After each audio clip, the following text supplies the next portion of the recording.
जय भीम, मैं हूं स्वाति और आप देखना शुरू कर चुके हैं जय भीम इंडिया न्यूज। आइए रुक करते हैं आज की कुछ खास खबरों की ओर। संध्याताई 1.25 लाख के महाराष्ट्र प्रदेश अध्यक्ष महिला कांग्रेस इनके आदेशानुसार और सम्माननीय न्यास नुसरत अली अध्यक्ष नागपुर महिला कांग्रेस के नेतृत्व में आज नागपुर में सीताबर्डी के महात्मा गांधी पुतला चौक पर बढ़ती हुई महंगाई और बढ़ते हुए गैस सिलेंडर के दाम के लिए नागपुर महिला कांग्रेस की तरफ से महंगाई के खिलाफ नुक्कड़ नाटक और थालीनाद आंदोलन किया गया। मोदी तेरे राज में, मोदी तेरे राज में, मोदी सरकार मुर्दाबाद, ईडी सरकार मुर्दाबाद, नहीं चलेगी, नहीं चलेगी, नहीं चलेगी, नहीं चलेगी, नहीं चलेगी, मोदी तेरे राज में, मोदी तेरे राज में, अच्छे दिन हाय हाय। हे आता ह्याच होळीच्या सणावर नाही झालं, हे दरवर्षी दर महिन्याला मोदी सरकार मागच्या 9 वर्षापासून ह्या जनतेला गिफ्ट देत आहे। मागच्या 9 वर्षामध्ये भारतातली संपूर्ण जनता अतिशय त्रस्त झालेली आहे। महागाई असेल, सिलेंडरची महागाई असेल, पेट्रोल असेल, डिझेल असेल, अन्नधान्य असेल, तेल असेल, सगळ्याच पद्धतीचं बांधकाम ही वस्तू असेल त्या सगळ्याच वस्तू महाग झालेल्या आहे। परंतु ह्या केंद्र शासनामध्ये जे बसलेले सत्ताधारी आहेत त्यांना कुठल्याही प्रकारची त्यांच्या मनावर येत नाही आणि ह्या देशातील प्रत्येक एक नागरिक इतका त्रस्त होऊन गेलेला आहे। महागाईमुळे त्याला मरणं इजी झालेलं आहे। अशा परिस्थितीमध्ये राष्ट्रवादी काँग्रेस पक्षाचे सगळे पदाधिकारी आम्ही ह्या मोदी सरकारला जागं करण्याचा प्रयत्न करत आहे। त्यांनी ज्या पद्धतीने दर महिन्याला एक गिफ्ट कोणीतरी काहीतरी एक सबसिडीज देते, परंतु मोदी सरकार हे दर महिन्याला मागच्या 2 महिन्याच्या पूर्वी 25 रुपये वाढवले होते सिलेंडरवर, आता 50 रुपये वाढवले। मागच्या काळामध्ये पेट्रोल डिझेलवर सुद्धा पैसे वाढवले आणि अनेक अशा नित्य उपयोगाच्या ज्या काही वस्तू आहेत त्या वस्तूवर सुद्धा अनेक मोठ्या प्रमाणामध्ये महागाई झालेली आहे। परंतु या केंद्रामध्ये बसलेलं शासन कुठल्याही पद्धतीनं त्यांच्या कानावर जूसुद्धा रेंगत नाही आहे की देशातले नागरिक त्रस्त झालेले आहे। आज आम्ही राष्ट्रवादी काँग्रेस पक्षाच्या वतीनं त्यांना चेतावणी देतो की ह्या महागाई जे महागाई वाढवलेली ह्या मोदी सरकारने कमी केलीच पाहिजे, नाही तर त्यांनी खुर्ची सोडलीच पाहिजे। तोपर्यंत आम्ही आमचे राष्ट्रवादी काँग्रेस पक्षाचे सगळे पदाधिकारी आंदोलन करणार आहेत। आज राष्ट्रवादी कांग्रेस की तरफ से दुनेश्वर पेठे जी के नेतृत्व में वैरायटी चौक नागपुर में ये धरना प्रदर्शन हो रहा था महंगाई के विरोध में। महंगाई के विरोध में इसलिए धरना प्रदर्शन हो रहा है कि जब 2014 के पहले कांग्रेस का राज था उस वक्त ये हर महीने हर 15 दिन में 2 रुपये 5 रुपये बढ़ गए तो महंगाई के लिए धरना देते थे।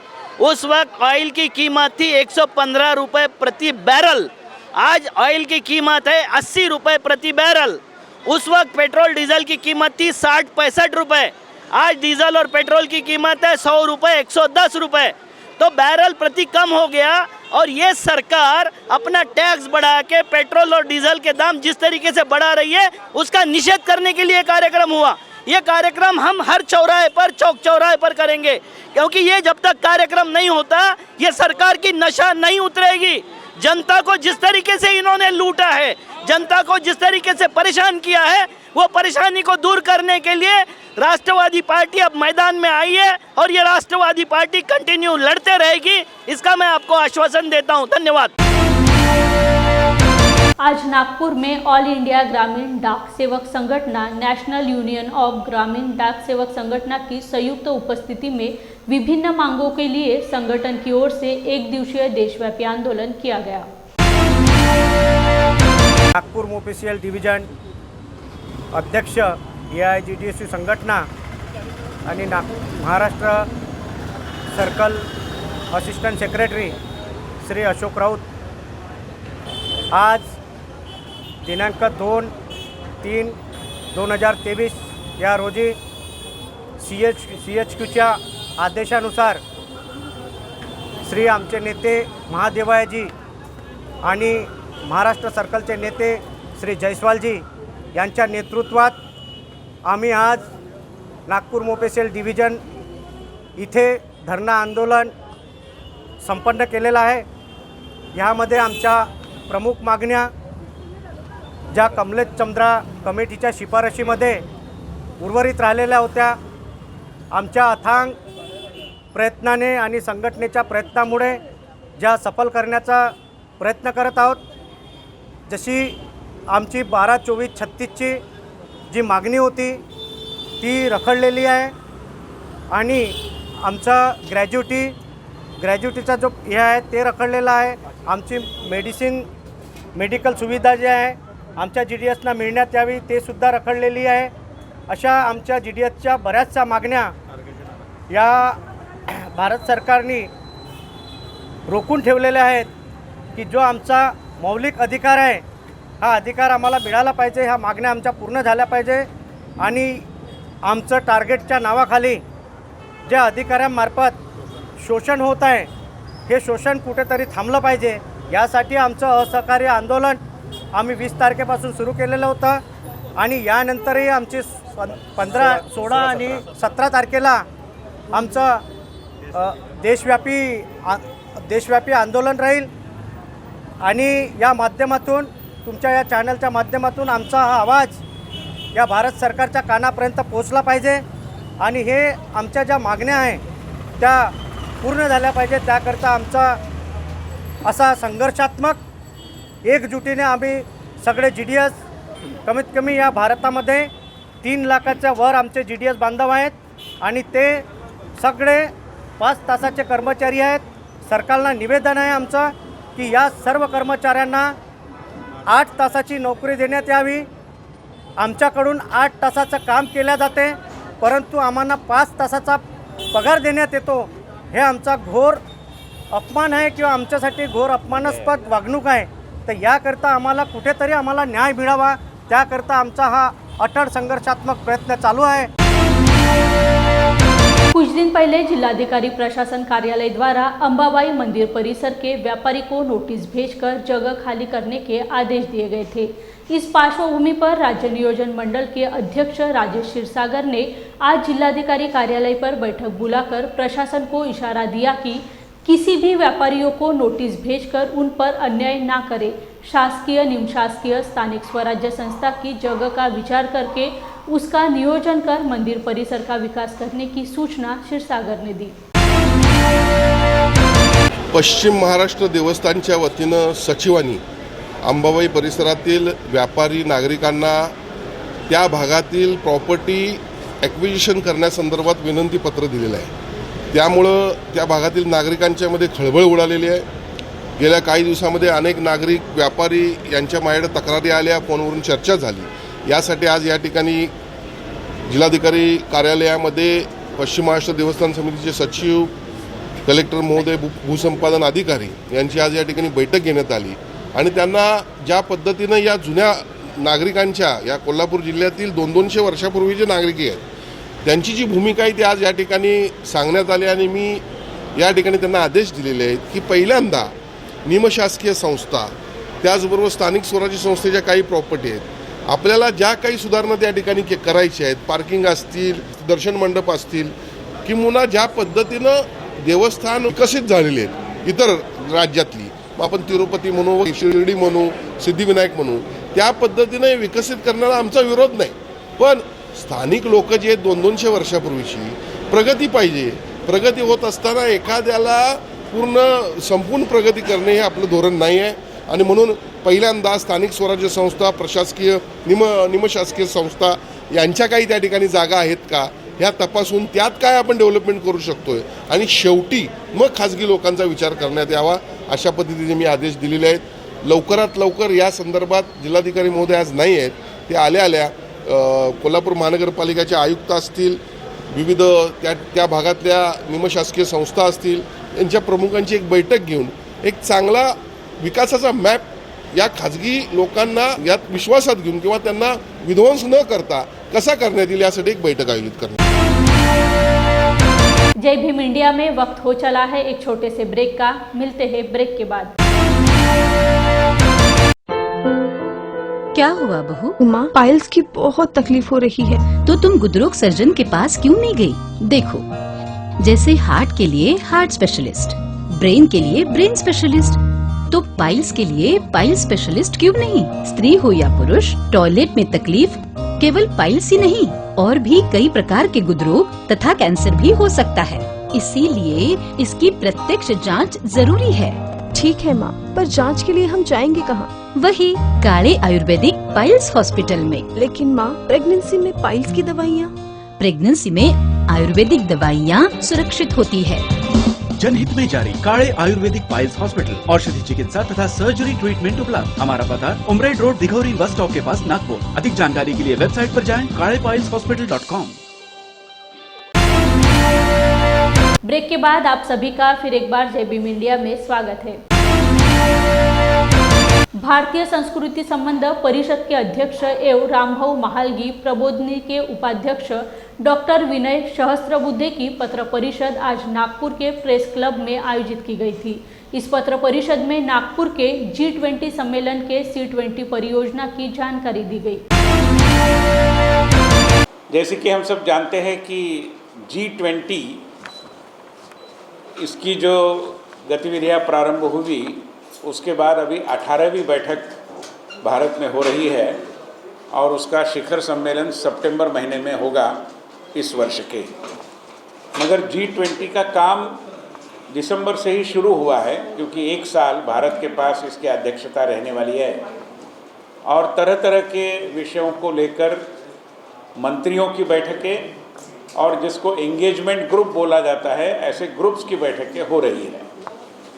ऐसे लगभग 20 एंगेजमेंट ग्रुप्स है, जिसमें लेबर 20, वीमेन 20, यूथ 20, साइंस 20, ऐसे बहुत सारे प्रकार हैं। इसी में एक है सिविल सोसाइटी 20, जिसको सिविल 20 के रूप में जाना जाता है। जिस देश में G20 की बैठक होती है, उसी देश में इस एंगेजमेंट ग्रुप के समूह की बैठकें भी होती रहती है। तो चूंकि अभी भारत इसकी अध्यक्षता कर रहा है, तो सिविल 20 की भी बैठक भारत में ही G20 के एक अंग के रूप में हो रही है। और सिविल 20 के लिए इस पूरे विषय की अध्यक्षता कर रही है भारत की एक आध्यात्मिक और सामाजिक नेत्री श्रीमती माता अमृतानंदमयी देवी जी। उनके नेतृत्व में जो काम हो रहा है, उसके सेक्रेटेरिएट का दायित्व रामभाऊ महालगी प्रबोधिनी को मिला है, चूँकि रामभाऊ महालगी प्रबोधिनी भी स्वैच्छिक क्षेत्र में लंबे समय से काम कर रही है। इसी के साथ आध्यात्मिक नेता श्री एम, ये भी इस समूह के एक प्रमुख है। विवेकानंद केंद्र और उनकी श्रीमती निवेदिता भिड़े, ये भी इस समूह की एक प्रधान कार्यकर्ता है। और इन सभी के सहयोग से, उन सभी के मार्गदर्शन में C20 का प्रारंभ अधिवेशन, जिसको इंसेप्शन मीटिंग कहा जाता है, ऐसी इंसेप्शन मीटिंग, तो C20 की प्रारंभिक कॉन्फ्रेंस, जिसको इंसेप्शन कॉन्फ्रेंस कहा जाता है, ऐसी इंसेप्शन कॉन्फ्रेंस नागपुर में करना तय हुआ है। नागपुर देश का केंद्र तो है ही, मगर स्वैच्छिक कार्य का, स्वयंसेवी कार्य का भी एक दृष्टि से केंद्र है। और इसलिए आने वाले 20, 21 और 22 मार्च को ये कार्यक्रम नागपुर में होगा। इसके पीछे जो सैद्धांतिक धारणा है, उसको भी मैं आपके सम्मुख रख रहा हूँ, और जो विभिन्न विषय इसमें चर्चा के लिए आएंगे, उसके बारे में भी आपको अवगत करा रहा हूँ। भारत में जैसे कि हम जानते हैं कि स्वैच्छिक कार्य के बारे में बहुत पहले से चिंतन और चर्चा होती रही है। चाहे लोकमान्य तिलक, महात्मा गांधी, डॉक्टर बाबा साहेब अम्बेडकर, ऐसे कई मनीषियों ने राजनीति स्वाधीनता संग्राम के अंतर्गत जो चलाई, जो राजनीतिक काम किया, उसी के साथ साथ उन्होंने समाज सेवा का भी काम किया, जिसको हम वॉलंटरी वर्क कह सकते हैं। तो इस तरीके की एक सघन परंपरा जिस देश को प्राप्त है, उस देश में अभी ये C20 की प्रारंभिक कॉन्फ्रेंस इस वर्ष की होने जा रही है। शिवसेना के सांसद संजय राउत कोल्हापुर में थे। केशवराव भोसले नाट्यगृह में शिवगर्जना मेलावा संपन्न हुआ। उस वक्त संजय राउत ने कहा कि शिवसेना पक्ष और उनका धनुष्यबाण चोरी किए गद्दारों को जनता कभी माफ नहीं करेगी। शिवसेना का विचारधारा छोड़कर भाजपा को समर्थन देने वाली नकली शिवसेना है, इसे जनता कभी स्वीकार नहीं करेगी। अगर हिम्मत है तो चुनाव लड़कर विजयी होकर दिखाओ, ऐसा आह्वान संजय राउत ने किया।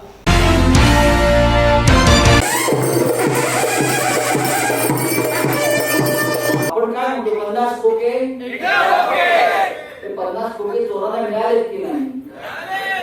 असे चोर हे आमच्या तिकिटावर निवडून आले, आमच्या चिन्हावर निवडून आले। तुमच्यासारख्या लाखो शिवसैनिक रक्ताचं पाणी केलं, स्वतःची पदर उडली, स्वतःच्या घरच्या भाकऱ्या म्हणून खाल्ल्या, मला निवडून आणले। आणि हे सगळे हरामखोर बोललं म्हणून परत करणार। आता त्याला हरामखोर नाही म्हणायचं, हरिचंद्र म्हणायचं। आणि हरामखोर सोडून गेला बेईमान, तर अशा धोरणाने चोरच म्हणणार। आता दुर्दैवाने महाराष्ट्र विधानसभेत त्याला मी काय राजीनामा द्या आणि आतमध्ये जाऊन परत निवडून टाका, मग आम्ही परत निवडून घ्या। निवडणुका घ्या 40 लोकांच्या। तुमच्यामध्ये हिंमत होती, तुमच्यामध्ये सत्य आणि सत्व होतं, तुम्ही सत्यासाठी शिवसेना सोडली असेल तर आसाममध्ये असताना तुम्ही तुमच्या आमदारांचा राजीनामा द्यायला पाहिजे होता। तिथून राजीनामा आमच्या तोंडावर फेकायला पाहिजे होता, आमच्या म्हणून सगळ्यांच्या। हे बघा, आम्ही आलो महाराष्ट्रात आणि परत निवडणुकीला सामोरं जातो आणि निवडून येऊन जातो। मग शिवसेना कोणती ते दूध का दूध, पाणी का पाणी हिंमत असेल तर राजीनामे द्या मुख्यमंत्र्यांपासून सगळ्यांनी, आणि त्या सगळ्या मतदारसंघात निवडणुकीला सामोरं जा आणि मग मला दाखवेल शिवसेना काय आहे, की समोर असलेली शक्ती काय आहे आणि बाळासाहेब ठाकरेंची ताकद काय आहे हे तुम्हाला दिसेल आणि ते आपल्याला उद्याच्या निवडणुकीत दाखवायचे। जय हिंद, जय महाराष्ट्र। जय भीम इंडिया में वक्त हो चला है एक छोटे से ब्रेक का। मिलते हैं ब्रेक के बाद। क्या हुआ बहू? उमा, पाइल्स की बहुत तकलीफ हो रही है। तो तुम गुदरोग सर्जन के पास क्यों नहीं गई? देखो, जैसे हार्ट के लिए हार्ट स्पेशलिस्ट, ब्रेन के लिए ब्रेन स्पेशलिस्ट, तो पाइल्स के लिए पाइल स्पेशलिस्ट क्यों नहीं? स्त्री हो या पुरुष, टॉयलेट में तकलीफ केवल पाइल्स ही नहीं और भी कई प्रकार के गुदरोग तथा कैंसर भी हो सकता है, इसीलिए इसकी प्रत्यक्ष जांच जरूरी है। ठीक है माँ, पर जांच के लिए हम जाएंगे कहाँ? वही काले आयुर्वेदिक पाइल्स हॉस्पिटल में। लेकिन माँ, प्रेगनेंसी में पाइल्स की दवाइयाँ? प्रेगनेंसी में आयुर्वेदिक दवाइयाँ सुरक्षित होती है। जनहित में जारी काले आयुर्वेदिक पाइल्स हॉस्पिटल, औषधि चिकित्सा तथा सर्जरी ट्रीटमेंट उपलब्ध। हमारा पता उमरेड रोड दिघौरी बस स्टॉप के पास नागपुर। अधिक जानकारी के लिए वेबसाइट पर जाएं kalepailshospital.com। ब्रेक के बाद आप सभी का फिर एक बार जय भीम इंडिया में स्वागत है। ज्येष्ठ नागरिक समाज का आदर्श और राष्ट्र निर्माण में उनकी महत्वपूर्ण भूमिका रही है। उनके लिए चालू अर्थसंकल्पीय अधिवेशन में आर्थिक तरतूद करने की आवश्यकता है। इस आशय का ज्ञापन नांदेड़ के डॉक्टर हंसराज वैद्य इन्होंने महाराष्ट्र के मुख्यमंत्री, उप मुख्यमंत्री और विरोधी पक्ष नेता इनको भेजे हुए निवेदन में कही है। डॉक्टर हंसराज वैद्य नांदेडला गेली 15-20 वर्षापासून या ज्येष्ठ नागरिकांचं नेतृत्व करतो आणि मागण्या करतो की ज्येष्ठ नागरिकांचं वयोमर्यादा 60 वर्ष जगात आणि भारत देशातील इतर राज्यामध्ये जे ग्राह्य धरलं जातं ते महाराष्ट्र राज्य सरकारने ग्राह्य धरण्यात यावं आणि इतर राज्यात दर प्रतिमाहा 2000 ते 3000 मानधन त्यांना दिलं जातं। तर माझी अशी मागणी आहे की इथल्या सर्वांनाच नको, पण जे गरजू आहेत, दुर्लक्षित आहेत, वंचित आहेत, विधवा आणि परित्यक्त्या अशा ज्येष्ठ नागरिक, कामगार, कष्टकरी, शेतकरी जे आहेत त्यांना प्रतिमाहा 3500 रुपये मानधन देण्यात यावं। हे सर्व मागण्याकडे का बरं आपलं महाराष्ट्र राज्य लक्ष देत नाही हे कळत नाही। प्रत्येक घरामध्ये 1 ते 3 ज्येष्ठ नागरिक आहेत आणि एवढी मोठी संख्या, जवळपास जनसंख्येच्या 18% असूनसुद्धा त्यांच्या मागण्या अनेक वर्षापासून रेंगाळलेल्या आहेत। तर ह्या आर्थिक अधिवेशनात त्यांनी 3,500ची घोषणा करावी व तशी तरतूद आर्थिक तरतूद करण्यात यावी। तसेच नांदेडला होऊ घातलेल्या ज्येष्ठ महिलांच्या अधिवेशनाला उद्घाटनासाठी महाराष्ट्र राज्याचे मुख्यमंत्री श्रीमान शिंदेसाहेब येत आहेत। त्यांना अशी मी विनंती करतो की त्यांनी किमान ह्या आमच्या अधिवेशनात घोषणा करावी व सर्व गोष्टी ह्या अंमलात आणाव्यात, त्यांचं धोरण अंमलात आणावं, त्यांच्यासाठी केलेले कायदे सगळे अंमलात आणावेत आणि तंतोतंत अंमलात आणावेत एवढीच त्यांना विनंती आहे। आज जय संविधान सभा के प्रतिनिधिमंडल ने लालखड़ी स्थित उर्दू उच्च प्राथमिक विश्वविद्यालय क्रमांक 12 का दौरा किया। इस स्कूल में पहली से 8वीं कक्षा तक 188 लड़के और लड़कियां पढ़ रहे हैं। यह स्कूल 2012 से आज तक किराए के कमरों में चल रहा है और छात्र मूलभूत सुविधा से वंचित है। विद्यालय में शौचालय की सुविधा नहीं है, पेयजल की व्यवस्था नहीं है। विश्वविद्यालय की इस स्थिति पर शोकांतिका व्यक्त की जा रही है। अमरावती महानगरपालिका उर्दू उच्च प्राथमिक शाळा क्रमांक 12 लालखड़ी परिसर अमरावती, यहाँ पे हम आए हुए हैं। ये जो स्कूल है ये महानगरपालिका की है। 2012 से लेके अब तक 2023 तक ये पूरी तरह से मतलब भाड़े तत्व पे है, यानी स्कूल की कोई भी बिल्डिंग नहीं है और कम से कम यहाँ पे 188 बच्चे हैं, 94 लड़कियां हैं और 94 लड़के हैं। सुबह एक शिफ्ट में स्कूल होती है और दोपहर में दूसरे शिफ्ट में स्कूल होती है। लगभग यहाँ पे 8 शिक्षक हैं और आप स्कूल की अगर हालत देखा जाए तो आपके समझ में आएगा कि बच्चे किस तरह से यहाँ पे स्कूल में पढ़ाई कर रहे हैं। आप देख सकते हैं कि यहाँ पे टीन है। हाँ, आपको स्कूल का जो भी नजारा है वो दिखाना चाहता हूँ मैं। अभी देखिए यहाँ पे आपको कहीं पे भी पीने की पानी की व्यवस्था नहीं दिख रही है। दूसरी बात, टॉयलेट लड़कियों के लिए अलग नहीं है, लड़कों के लिए नहीं है। उसके बाद में यहाँ पे आपको ग्राउंड नहीं मिल रहा किसी भी हालत में। यहाँ पे आपको दिख रहा होगा किसी भी तरह की लाइब्रेरी नहीं है। अभी यहाँ पे एक टॉयलेट है, ये टॉयलेट अगर देखा जाए तो इसको दरवाजे नहीं है। देखिए ऐसा टॉयलेट है। शासन इतनी बड़े पैमाने में ग्रांट देती है, स्कूल के लिए पैसा खर्चा करती है, लेकिन यहाँ पे अगर बच्चों के लिए टॉयलेट भी नहीं होगा, यहाँ पे कंप्यूटर की लैब नहीं है। राज्य परिवहन विभाग में व्यावसायिक वाहनों को अनुमति नहीं देने की मांग कैस्ट्राइब राज्य परिवहन विभाग कर्मचारी संगठन के अध्यक्ष धर्मपाल ताकसांडे इन्होंने की है। कोरोना के दौरान पूरे देश में पब्लिक ट्रांसपोर्ट बंद थे, जबकि एसटी निगम के विभिन्न वाहन अपनी सेवा दे रहे थे। इसलिए व्यावसायिक वाहनों को अनुमति नहीं देने की मांग कैस्ट्राइब राज्य परिवहन विभाग ने की है। आमच्या मॅक्सी कॅबच्या संदर्भात महाराष्ट्र शासनाने मीटिंग ठेवली की महाराष्ट्र मॅक्सी कॅबला परवानगी देण्याच्या दृष्टिकोनातून त्याला कास्टॅब संघटनेचा विरोध आहे। या राज्यामध्ये महाराष्ट्र राज्य मार्ग परिवहन मंडळातर्फे 29 प्रकारच्या जनतेला सुविधा दिल्या जातो प्रवासाच्या आणि ज्येष्ठ नागरिकांना यावर्षी 75 वर्षांना मोफत सेवा दिल्या जातो। मॅक्सी कॅबला परवानगी दिल्यानंतर ह्या सर्व सुविधा रद्द होईल। यासाठी शेतमजूर, शेतकरी, गोरगरीब जनतेची रक्तवाहिनी आहे। सरळ ज्या ठिकाणी बस जात नाही त्या ठिकाणी राप महामंडळ बस नेऊन लोकांची, विद्यार्थ्यांची सेवा करणार। ते विद्यार्थी शिकण्यासाठी शहरामध्ये येतो। जर मॅक्सी कॅबला आपण परवानगी दिली तर या गोरगरीब जनतेचं फार मोठं अतोनात नुकसान होईल आणि गोरगरीब जनता गरीबच राहतील, ते शिक्षणापासून वंचित होतील। त्यासाठी या मॅक्सी कॅबच्या परवानगीला कास्टॅब राज्य परिवहन कर्मचारी संघटनेचा अध्यक्ष या नात्याने आमचा त्या मॅक्सी कॅबला परवानगी देऊ नये म्हणून मोठ्या प्रमाणात विरोध आहे। आज के लिए बस इतना ही। कल फिर मुलाकात होंगी कुछ नए खबरों के साथ। तब तक के लिए बने रहिए जय भीम इंडिया में। जय भीम।